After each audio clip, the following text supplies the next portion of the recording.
நடைபெறுகின்ற சட்டமன்ற பொதுத் தேர்தலில் எடப்பாடி சட்டமன்ற தொகுதியில் தலைமை கழகத்தின் சார்பாக என்னை அறிவிக்கப்பட்டிருக்கின்றார்கள். எனக்கு மீண்டும் சட்டமன்ற உறுப்பினராகி உங்களுடைய ஆதரவால் சேவை செய்ய ஒரு வாய்ப்பை தாருங்கள். இந்த பதவி நீங்க கொடுத்த பதவி, இந்த அடையாளம் நீங்க கொடுத்தது. இருக்கின்ற எடப்பாடி சட்டமன்ற தொகுதி இருக்கின்ற எடப்பாடி ஊராட்சி ஒன்றியம், போலாம்பட்டி பேரூராட்சி, இந்த பகுதியில் இருக்கின்ற மக்கள் வந்திருக்கின்றீங்க. நீங்க வாக்களித்து என்னை வெற்றி பெற செய்து அமைச்சராக்குனீங்க.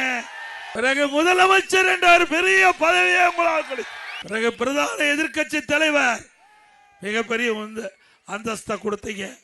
மீண்டும் இவ்வளவு பெரிய கட்சி, பொன்மனச்செம்மல் புரட்சி தலைவர் எம்ஜிஆர் தோற்றுவித்த கட்சி, புரட்சி தலைவர் எம்ஜிஆர் அவர்கள் பொதுச் செயலாளர் தான் கட்சி, அம்மா அவர்கள் பொதுச் செயலாளர் தான் கட்சி, அண்ணா திமுக கட்சி.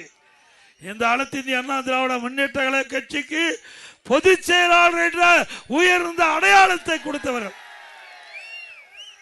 என் வாழ்நாள் முழுவதும் மறக்க மாட்டேன். அடுத்த பிறவி ஒன்று இருந்தா உங்க குடும்பத்தில் ஒருவனாக பிறக்க வேண்டும்.